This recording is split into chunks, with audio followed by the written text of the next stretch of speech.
Bonjour à tous, bienvenue dans Sologamy, le podcast des célibataires qui n'ont besoin de personne. Je vous présente un nouvel épisode sur le thème de parler de son célibat. Je m'appelle Marie-Albert, j'ai 28 ans et j'habite à Cherbourg en France. Je suis aventurière, journaliste et autrice féministe. Je me définis comme une femme cisgenre, célibataire, pansexuelle, française, blanche, jeune, mince, valide et athée. Aujourd'hui, je reçois Sharon. Bonjour Sharon. Bonjour Marie. Comment tu te présentes et tu te définis ? Alors moi, je me définis comme une femme noire, cisgenre, de 37 ans.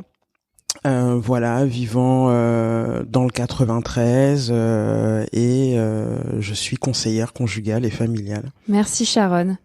Dans mon podcast Sologamy, je donne habituellement la parole à des personnes célibataires et minorisées pour discuter des différentes réalités dans ce pays, la France. Je sors une émission mensuelle le premier mardi du mois. Aujourd'hui, on va discuter ensemble de paroles, de santé sexuelle et de professionnels à l'écoute des célibataires. Qui peut-on solliciter pour parler de son célibat, de sa vie affective, de sa santé sexuelle ? Il n'y a pas que les psychologues et les gynécologues. Sharon, tu viens de le dire, tu es conseillère conjugale et familiale. Tu vas donc nous parler de ton métier et des célibataires que tu accompagnes. Mais d'abord, j'aimerais te poser les questions traditionnelles de Sologamy. Qu'est-ce que ça veut dire pour toi être célibataire ? Alors pour moi, le célibat, c'est un espace-temps où effectivement on est seul, on n'est pas forcément dans des relations toujours intimes avec des personnes. C'est un moment de sa vie où je pense que on traverse, je sais pas, peut-être une rupture, ou en tout cas on la digère.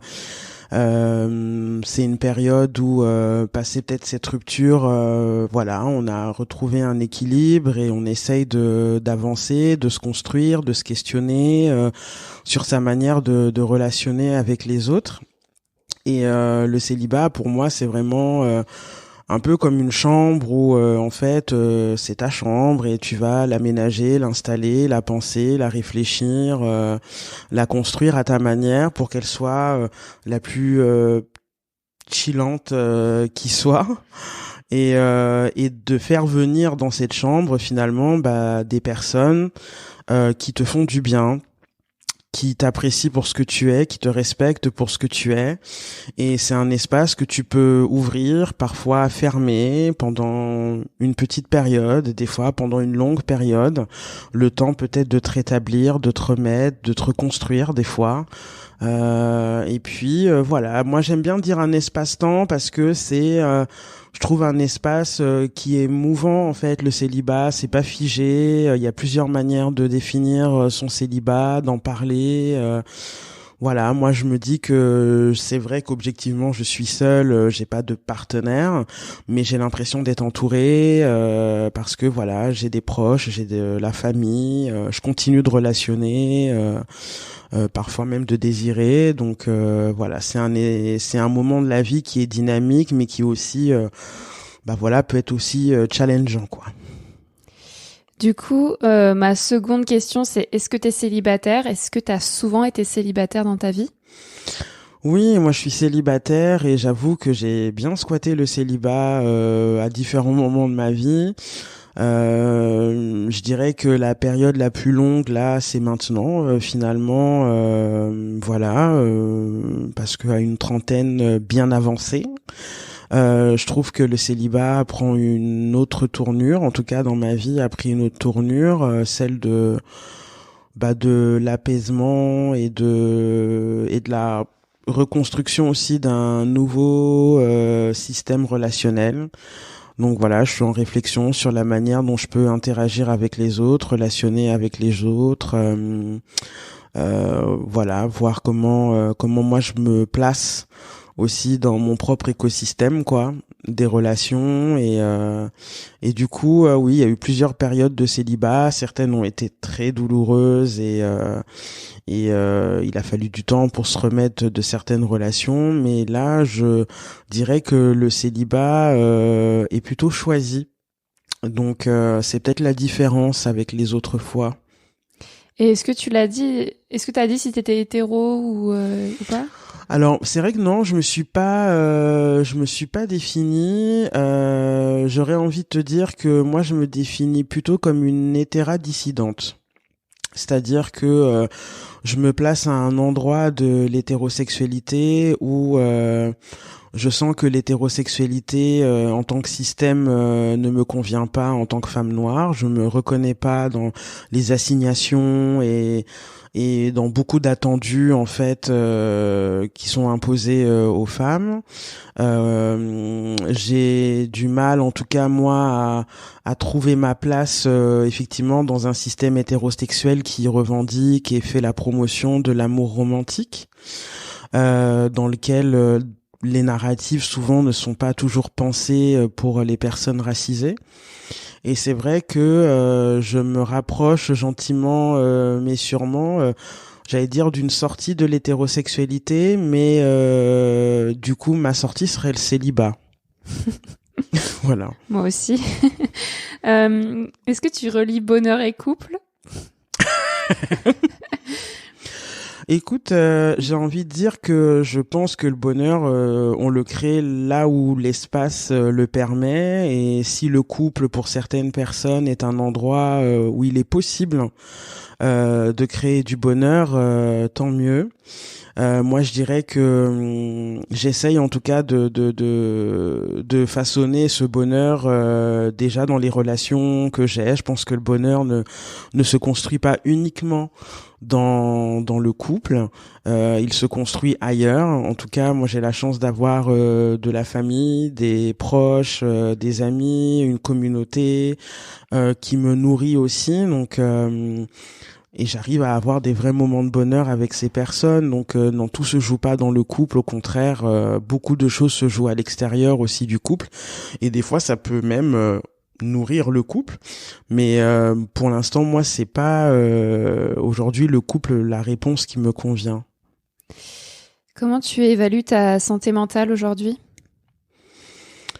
Ah bah merci de poser la question, parce que je trouve qu'on la pose jamais assez. Je dirais que moi je dirais que je suis en chantier. Je suis en chantier, c'est-à-dire que j'ai l'impression de marcher vers quelque chose de stable. Je sais pas, ça commence à se stabiliser, à se tranquilliser. Je dirais que ma santé mentale se porte au mieux. Il y a forcément des jours avec et des jours sans, mais j'ai de la chance d'avoir peut-être des personnes ressources autour de moi qui me reboostent, qui me donnent de la force.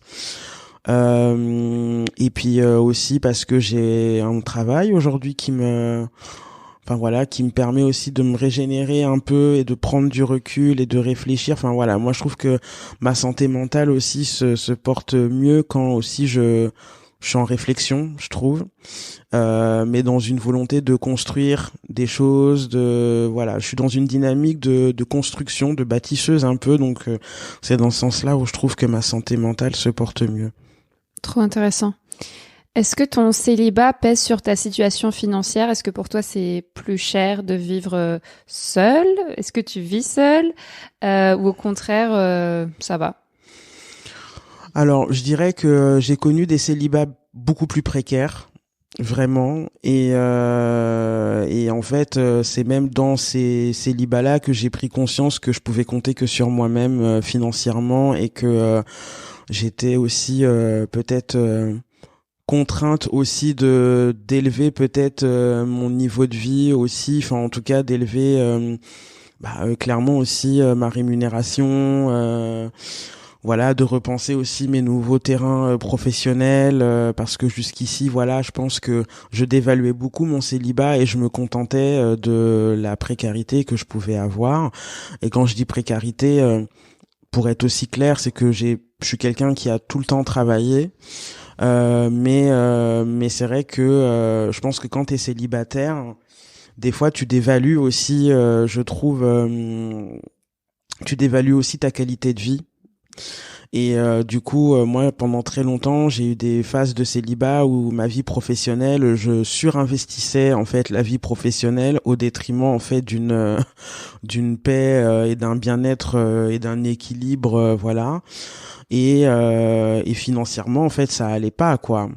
Donc, j'ai pris un peu des décisions et accepté aussi le fait que bah je pouvais aussi reprendre des études. C'est ce que j'ai fait en devenant conseillère conjugale pour avoir un métier, pour valoir quelque chose aussi sur le marché de l'emploi, puisque en étant aussi une femme noire, on n'est pas exclu à des discriminations. Donc il a fallu réévaluer tout ça et puis aussi ouais, avoir une meilleure rémunération. Et aujourd'hui, je suis contente, en tout cas, d'avoir là enfin quelque chose qui est assez aligné entre mon niveau d'études, entre ma qualité de vie, en tout cas celle que j'aspire. Voilà, là, il y a des choses qui commencent à s'équilibrer. Ouais, c'est très intéressant et ça me fait penser que je devrais faire un épisode de Sologamie justement sur le travail, sur cette question que tu viens de soulever avec le fait qu'on surinvestit parfois le travail quand on est célibataire en mode bah je suis célibataire, j'ai pas besoin de prendre soin de moi, j'ai pas besoin de passer du temps avec des gens, de toute façon je suis célibataire donc autant bosser et je pense que ça sera un épisode intéressant. Comment tu vis ta sexualité en célibataire? Oh bah plutôt bien. En fait, il y a pas de sexualité là dans l'immédiateté au moment où je te parle. Par contre, je dirais que je reste un être qui désire. Et ça, déjà, je trouve que c'est important pour moi, en tout cas, de continuer à désirer, mais je suis pas encore sexuel. Voilà, ces derniers temps, je le suis pas parce que j'ai l'impression que j'en ressens pas là le besoin, voilà, mais il y a du désir. Je continue quand même à nourrir ma culture aussi sexuelle en écoutant de la musique, en lisant des bouquins, en regardant des films. Enfin, voilà, je trouve que c'est important de toujours préserver aussi sa culture un peu sexo, de la nourrir, de la faire évoluer. Je lis sur la sexualité, j'essaye toujours de grandir un peu dans cet espace-là, même si dans les faits je ne la pratique pas. Est-ce que t'es sensible au regard d'autrui vis-à-vis de ton célibat? Ouais, ouais, ouais. Ouais, ouais. Au début, j'allais dire non, je m'en fous. Et en fait, C'est c'est ce que pas tout le vrai. monde dit tout le temps, mais bon. Non, en fait, non, c'est pas vrai. Je suis assez sensible à ça. Vraiment, je suis sensible à ça, que ce soit dans la sphère familiale, que ce soit, oui, à différents endroits de ma vie. C'est vrai que dès qu'on amorce un peu une discussion autour du célibat, je suis en train déjà dans ma tête d'être dans une pose un peu ninja pour celle ou celui ou qui c'est eux qui veulent enfin voilà me chercher un peu sur ce terrain que je sois prête à répondre. Alors il y a une époque je pouvais être un peu vénère, aujourd'hui ça va parce que j'ai réussi à construire une narrative qui me ressemble sur le célibat et parce qu'il y a aussi ton podcast, parce qu'il y a d'autres émissions aussi qui existent assez chouettes sur le célibat où on peut aussi les célibataires s'outiller un peu dans nos narratives et dans la manière dont on peut raconter aussi notre célibat, le parler, le mettre en mots, sans basculer dans quelque chose des fois d'hyper engageant émotionnellement. Donc, mais oui, je suis sensible quoi. C'est ok. Merci pour toutes tes réponses. On va passer au thème du jour, parler de son célibat. Première question, en quoi consiste ton métier de conseillère conjugale et familiale? Alors, une conseillère ou un conseiller conjugal et familial, donc c'est un professionnel de l'écoute qui a été formé dans un organisme agréé, donc que ce soit au planning familial, à l'école des parents, voilà, il y a plein de structures aujourd'hui qui forment au conseil conjugal et familial. Alors vous le remarquerez, hein, l'intitulé est très hétéronormé, puisque le conseil conjugal et familial existe depuis au moins une quarantaine d'années. C'est un métier assez ancien où l'enjeu c'était d'accompagner les couples, voilà, d'accompagner aussi la famille. Et c'est vrai que c'est un professionnel vraiment qui va essayer d'accueillir, de créer un espace privilégié, bienveillant, non jugeant, un espace de soutien où une personne peut venir parler de ce qui traverse en fait sa vie affective, relationnelle et sexuelle. Et c'est vrai que pourquoi je parle d'hétéronormativité par rapport à l'intitulé de ce métier, parce que c'est vrai qu'il y a beaucoup de personnes célibataires qui n'osent pas en fait aller voir une conseillère ou un conseiller conjugal et familial, parce que l'intitulé en lui-même peut faire un peu flipper en fait. On se dit c'est forcément pour un couple, c'est forcément pour une famille. Moi je suis pas en couple, j'ai pas d'enfant, je suis pas hétéro. Enfin, est-ce que je peux m'inscrire là-dedans? En fait, si. Complètement. À la base, ce métier, il a plusieurs missions. La première mission, c'est effectivement d'accueillir la parole et vraiment d'aider la personne à clarifier sa préoccupation du moment. Que ce soit une rupture, que ce soit une crise dans le couple, que ce soit même des questionnements sur son célibat. En fait, on est là pour accueillir les personnes et pour les aider à mettre des mots là-dessus. Et du coup de s'extraire des fois de leur environnement relationnel justement pour prendre du recul et libérer sereinement une parole. Ensuite, c'est un espace normalement qui est non jugeant. J'insiste beaucoup là-dessus, c'est-à-dire que on n'a en aucun cas le droit de discriminer qui que ce soit. Donc que vous soyez une personne hétérosexuelle ou en questionnement, que vous soyez une femme trans, un mec trans, une personne non binaire, que vous soyez une femme voilée, une personne travailleuse du sexe, peu importe. En fait, tout le monde a sa place dans ce genre d'espace. Le professionnel ou la professionnelle est là pour vous écouter, pour vous accueillir et vous aider à cheminer. On a tous droit en fait à une vie affective, relationnelle et sexuelle. C'est un droit qui est fondamental et nous on est là pour garantir en fait ce droit-là. Et il en va de même pour la santé sexuelle. Donc on est aussi des actrices de prévention et donc on transmet des informations sur l'IVG, la contraception, les infections sexuellement transmissibles, les mutilations sexuelles. On repère et on identifie aussi la violence sous toutes ses formes. Voilà, donc c'est vraiment voilà une écoute de première instance. C'est vrai que des fois aller voir par exemple une psychologue, un thérapeute, on fait pas forcément le pas tout de suite. Nous on peut voilà être là pour accueillir une première parole et puis ensuite on fait ce travail d'orientation si besoin, parce que les conseillères conjugales et les professionnels du conseil conjugal et familial sont pas forcément des psychologues. Notre rôle n'est pas d'intervenir sur l'intériorité et le mal-être de la personne. Ça va plus être le psychologue qui va travailler là-dessus. Nous, on va plus être sur en fait la préoccupation du moment. On est vraiment ancré dans le ici et maintenant, de savoir qu'est-ce qui traverse la personne, qu'est-ce qui la préoccupe en ce moment et comment on peut l'aider à prendre du recul pour qu'elle prenne ses propres décisions. Nous, on est vraiment sur de l'accompagnement à l'autonomie et on s'inscrit vraiment dans cette démarche-là, quoi.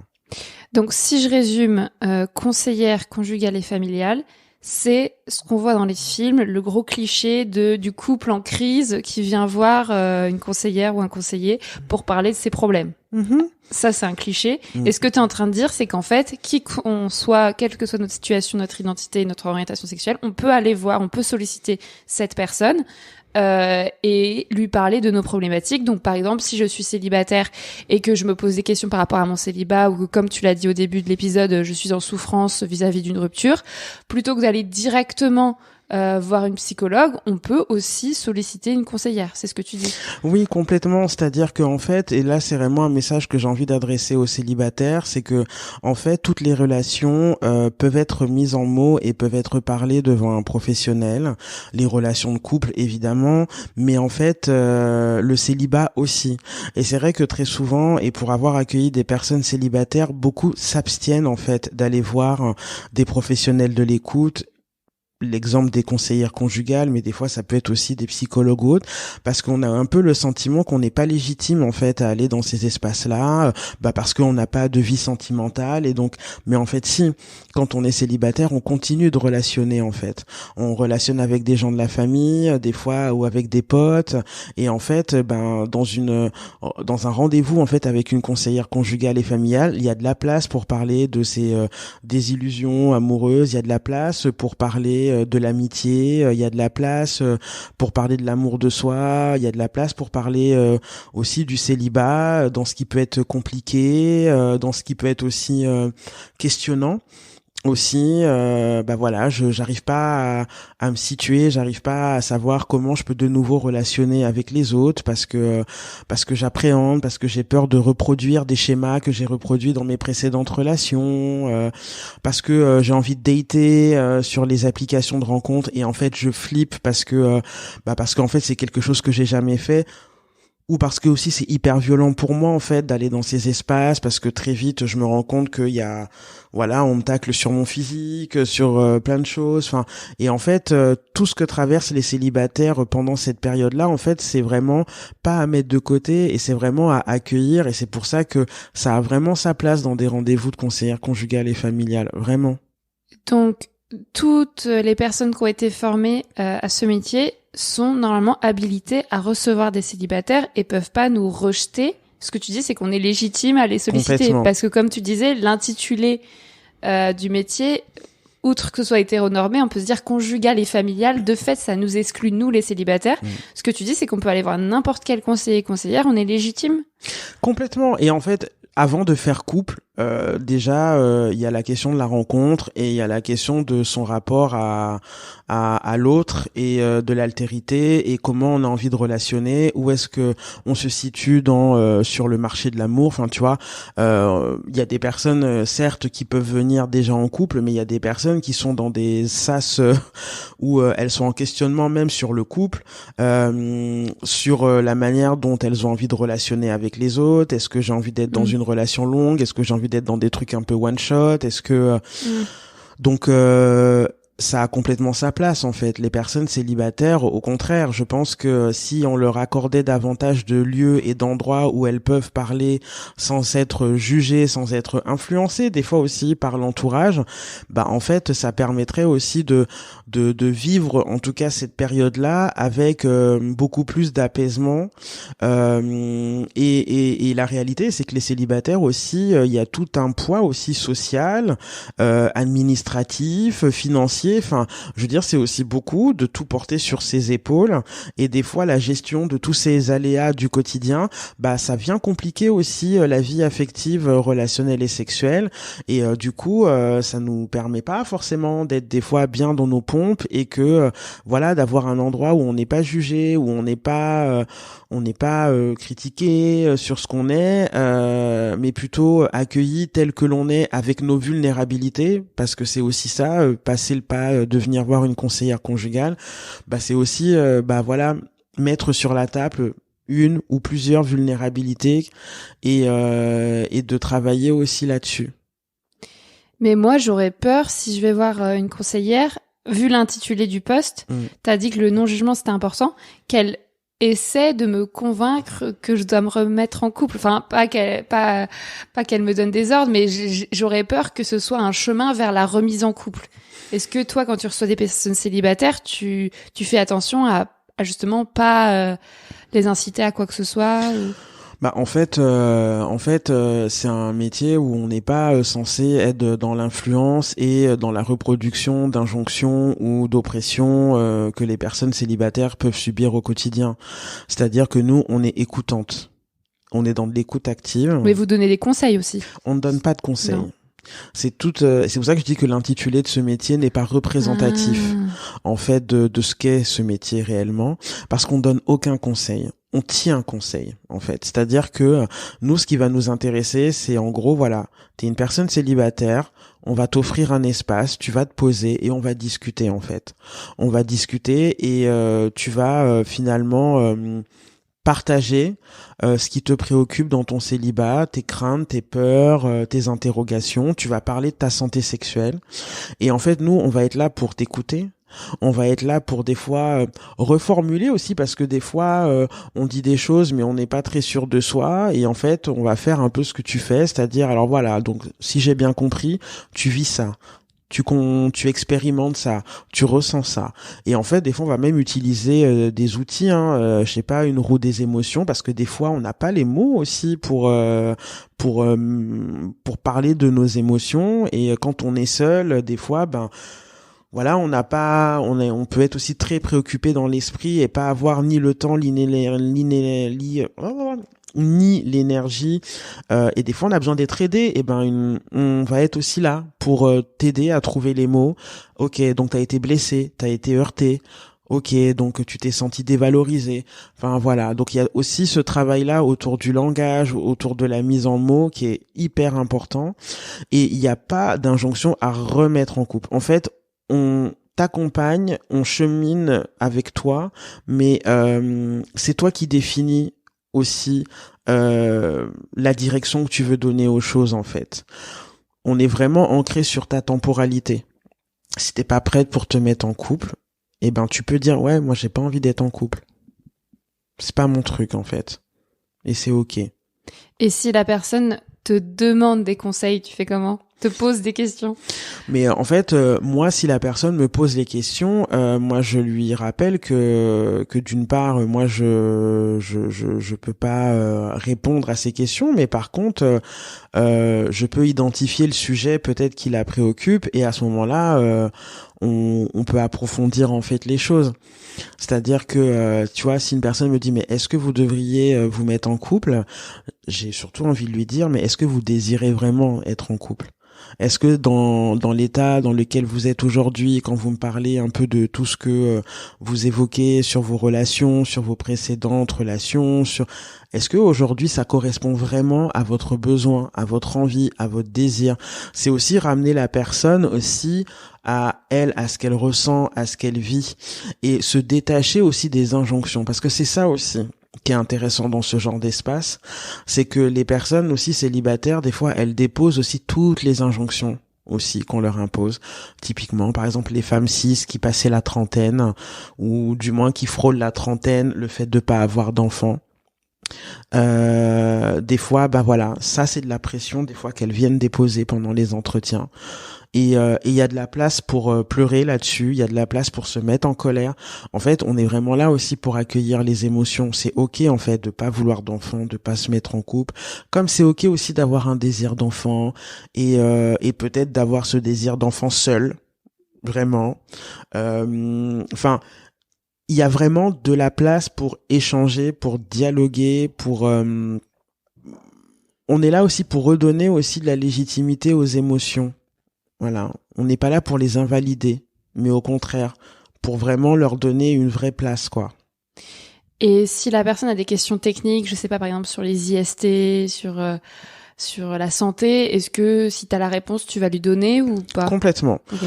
Parce que en fait, on a dans nos formations, on est vraiment, on a vraiment eu tout un cursus quand même sur les IST, la santé sexuelle, la définition de la santé sexuelle.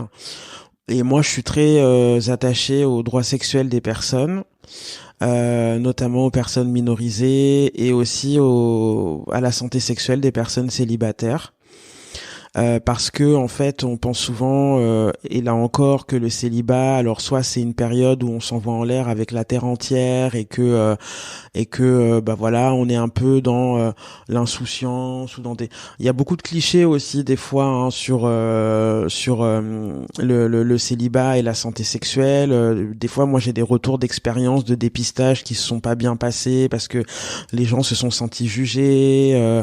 Ça peut être aussi des fois toutes les difficultés aussi de parler de son orientation sexuelle aussi des fois à des professionnels de santé. Donc voilà, le conseil conjugal et familial, en tout cas, moi dans mon métier, je m'attache vraiment à ce que les droits sexuels des personnes soient respectés, c'est-à-dire le droit d'être informé, le droit d'être orienté vers des professionnels adaptés. Voilà, c'est avoir accès à à tout ce qui est produits, contraception, enfin tout ce qui peut permettre en tout cas aux personnes d'accéder à une meilleure santé possible. C'est m'assurer aussi et connaître surtout le cadre de vie des personnes, donc m'assurer qu'elles ont des relations sexuelles sécurisées. Donc je pose systématiquement la question des violences, parce qu'il y a des situations dans lesquelles elles se sont senties en danger, elles ont eu peur, etc. Donc c'est aussi ça, des fois, on s'intéresse à la relation dans le conseil conjugal et familial. On est dans l'écoute, mais ce qui nous intéresse, c'est la relation, c'est la manière de relationner, c'est l'environnement relationnel, c'est comment la personne se place à cet endroit-là. Et dans la sexualité, c'est pareil. S'assurer que la personne a une sexualité qui n'est pas contrainte, qui n'est pas menacée, qui n'est pas violentée, c'est très important. J'ai tout compris. Maintenant, je voulais savoir comment on fait pour trouver une conseillère conjugale et familiale, combien ça coûte. Moi, j'habite à Cherbourg, toi, t'habites dans le 93. Comment on fait pour trouver cette personne?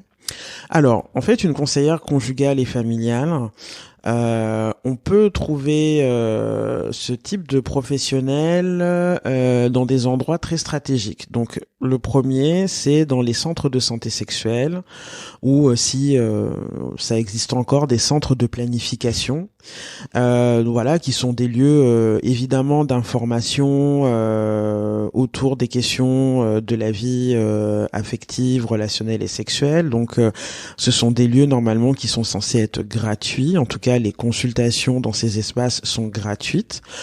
Il y a évidemment les plannings familiaux. Donc, quand je dis planning familiaux, je fais référence à l'association du MFPF, le planning familial, qui normalement, voilà, dans ces associations départementales, peuvent évidemment accueillir toute personne, mineure comme majeure, célibataire ou non, qui souhaite, pareil, avoir des informations ou parler de sa vie affective. Donc, ça va être des lieux comme ça. C'est des lieux qui sont gratuits. Très souvent, les conseillères conjugales et familiales travaillent beaucoup aussi dans des PMI. Voilà, donc dans des lieux vraiment où il est question de la maternité ou ouais, c'est ça, de la maternité. Donc les PMI qui sont les espaces de premier lieu un peu de soins pour les bébés. Des fois, bah voilà, il y a des conseillères conjugales qui sont financées par le département, parce que beaucoup de conseillères conjugales et familiales sont financées par le département. Donc c'est très important, voilà, de poser la question auprès de sa mairie, mais après, voilà, de voir aussi dans les hôpitaux, dans certains services, il peut y avoir aussi des conseillères conjugales et familiales, dans les centres d'orthogénie, par exemple. Donc, quand il est question d'IVG, donc il y a des conseillères conjugales et familiales qui existent aussi. Donc voilà, c'est vraiment dans des lieux, on va dire, dans des premiers lieux de santé mis à disposition par les départements, qu'on peut avoir accès, en tout cas gratuitement, à des conseillères conjugales. Après, il y a effectivement des conseillères conjugales et familiales qui sont en libéral. Et là, effectivement, moi, ça a été mon cas. Du coup, c'est un financement, voilà. Donc, c'est la personne qui paye pour rencontrer une professionnelle. Et là, pour le coup, alors, il faut chercher sur Internet. Moi je sais que voilà, moi j'en connais quelques-unes voilà en Île-de-France qui sont assez chouettes, mais c'est vrai que voilà, après c'est aussi qui peut se le permettre aussi. Donc voilà, c'est après c'est comme quand on cherche un psychologue ou un autre thérapeute, bah voilà, c'est aussi demander ses tarifs, être voilà, et puis s'assurer aussi que dans la manière dont la personne décrit sur son site un peu ses valeurs, sa manière de travailler, si on se reconnaît aussi dedans, parce que comme on va aussi parler de son intimité, ben on veut aussi s'assurer peut-être que la personne elle est un peu en phase, ou en tout cas elle porte des valeurs dans lesquelles vous vous reconnaissez, et voilà, et les tarifs varient. Et t'as une fourchette ou enfin c'est un peu comme les tarifs de psychologue ou c'est un peu plus cher? Bah ça peut aller. Je pense qu'il y a ça peut aller peut-être de 50 € à des fois peut-être 65. Voilà, ça peut être ça. Moi j'ai en libéral de celles que je connais un peu, elles sont sur ces tarifs-là pour une personne seule, hein. Ah, c'est pas très cher. Peut-être Voilà. à Paris c'est un peu plus cher. Voilà. Donc ça peut être ça. C'est pas très cher. Voilà. Ça va. Et toi, du coup, tu veux parler de comment tu travailles actuellement? Tu travailles pour qui? Est-ce que les gens qui écoutent les podcasts peuvent te solliciter ou pas? Alors oui, on peut me solliciter. Alors moi, c'est vrai que moi j'ai monté l'espace Nasema en septembre 22. Voilà, que je dise pas de bêtises. 22. Je dois avouer que en fait, moi, ça me tenait à cœur de créer cet espace justement pour faire de la place aux personnes célibataires. En fait, c'est parce que j'ai été formé justement au conseil conjugal et familial et je trouvais que on parlait assez peu en fait du célibat dans nos cursus. Et quand on parlait du célibat, je trouvais qu'on le faisait toujours un peu de façon assez cliché. Et quand j'ai fait cette formation, j'étais moi-même célibataire et je me disais, heureusement que j'ai découvert ce métier et que pour le coup, moi, je vais créer un espace en fait pour que les personnes puissent parler. Parce que en fait il se passe beaucoup de choses en fait durant le célibat et quand je vois moi avec mes amis qui sont aussi célibataires mais qui ont des enfants ou des amis qui sont queer et voilà qui sont célib et tout et on a des échanges comme ça mais on se dit mais c'est assez riche finalement tout ce qu'on se raconte entre nous mais c'est vrai que des fois on a aussi besoin d'avoir des endroits aussi un peu neutres où on pourrait aussi parler aussi de ce célibat et de cheminer un peu là-dessus, d'essayer de comprendre aussi comment on peut mieux le vivre et que en fait d'avoir aussi voilà un professionnel ou une professionnelle justement qui soit là pour accompagner la réflexion. Et où on peut aussi déposer nos émotions en dehors de nos sphères voilà familiales ou autres et donc l'espace Nasema a vraiment été pensé pour ça et quand moi j'ai commencé j'ai vraiment accueilli mais malgré moi des personnes célibataires. J'ai accueilli très peu de couples. Et c'est en physique ou c'est en ligne? Alors c'était en physique. Maintenant je fais aussi en ligne, mais c'est vrai que j'ai démarré en physique dans le 17e et en fait les premières personnes que j'ai reçues étaient des femmes cis ou des personnes queer qui étaient célibataires. Bah tant mieux. Ouais.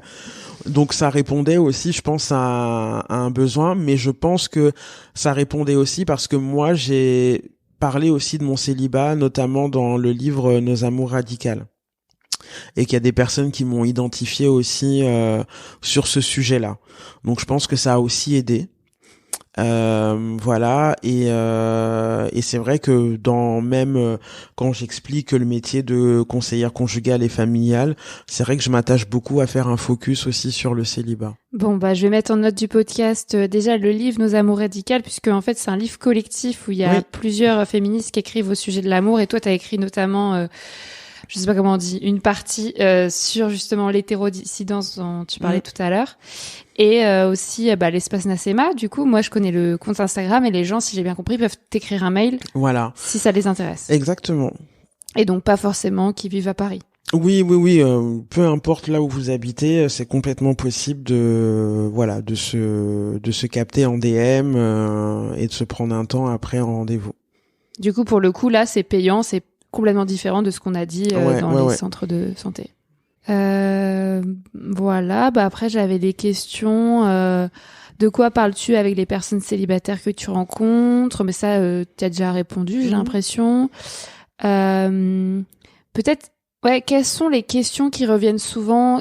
Quelles sont les difficultés qui reviennent souvent de la part des personnes célibataires? Tu l'as peut-être déjà dit, mais qu'est-ce que tu... est-ce que toutes les personnes ont des problèmes complètement différents ou est-ce que c'est souvent ces problèmes d'injonction, de regard extérieur, d'enfants comme tu viens de parler, ou c'est tout le temps différent? Non, c'est assez différent. Alors moi, je sais que j'ai eu beaucoup de femmes cis qui sont en questionnement sur l'hétérosexualité. Ça, c'est vraiment un sujet, j'ai envie de dire du moment. Des femmes cis, voilà, qui sont qui relationnent avec des hommes cis et qui sont en questionnement sur voilà, comment on peut relationner avec eux, est-ce que c'est possible, et comment on peut l'envisager, parce que voilà, il y a aussi, je pense, beaucoup de meufs qui se sont aussi révélées découvertes féministes, et qui ont compris un peu voilà, pas mal de choses sur les rapports de séduction, à quel point le patriarcat était vraiment partout. Et dans le même temps, voilà, il y a cette contradiction aussi, de désirer aussi des hommes cis. Et c'est vrai que pour certaines, c'est vraiment, je sais pas comment faire, je sais pas où aller, je sais pas si je dois encore relationner avec eux, et qui ont aussi des fois des envies de stratégies, d'outils pour penser la manière de relationner avec des hommes. Après, dans les autres situations aussi qui revient souvent, il y a la question des violences aussi, de femmes voilà, qui ont subi des violences et qui du coup voient le célibat comme un moment de repos, de ressources, et qui du coup des fois voilà, doivent gérer un peu aussi des fois la pression aussi de l'entourage finalement, et qui voilà, voit dans le célibat vraiment une protection. Et souvent en fait il y a besoin de construire une narration autour du célibat. Moi j'ai beaucoup de personnes célibataires qui savent pas comment expliquer en fait aux autres le sens qu'elles donnent en fait à leur célibat, et pourquoi le célibat dans leur vie à un moment donné est un endroit dans lequel elles se sentent bien. Et voilà, la construction de la narration des célibataires, ça c'est un sujet qui est très présent. Ouais. Et du coup, ma dernière question, c'est justement pourquoi, en tant que célibataire, moi en tout cas, avant que j'enregistre cet épisode, je ne savais pas que je pouvais chercher une conseillère conjugale et familiale. Pourquoi c'est encore mal connu et tabou de consulter ce genre de professionnel? Est-ce que c'est parce que tu viens d'en parler, dans la formation, il y a des lacunes au niveau du célibat? Je pense que la plupart des auditoristes de Sologamie n'ont jamais eu l'idée d'en consulter un ou une. D'où ça vient, à ton avis? En fait, il y a plusieurs choses. Je pense que, en fait, la question du conseil conjugal et familial, je pense qu'il y a pas mal de célibataires qui ont pu rencontrer en fait des conseillères, mais à des moments précis en fait de leur parcours. Par exemple, sur des questions d'interruption volontaire de grossesse. Des fois, quand on a besoin d'explications sur la contraception, voilà. Donc, il y a des moments où effectivement, on va rencontrer une conseillère conjugale et familiale, mais on va peut-être pas mettre ce terme-là sur ce métier-là, mais on a pu en rencontrer.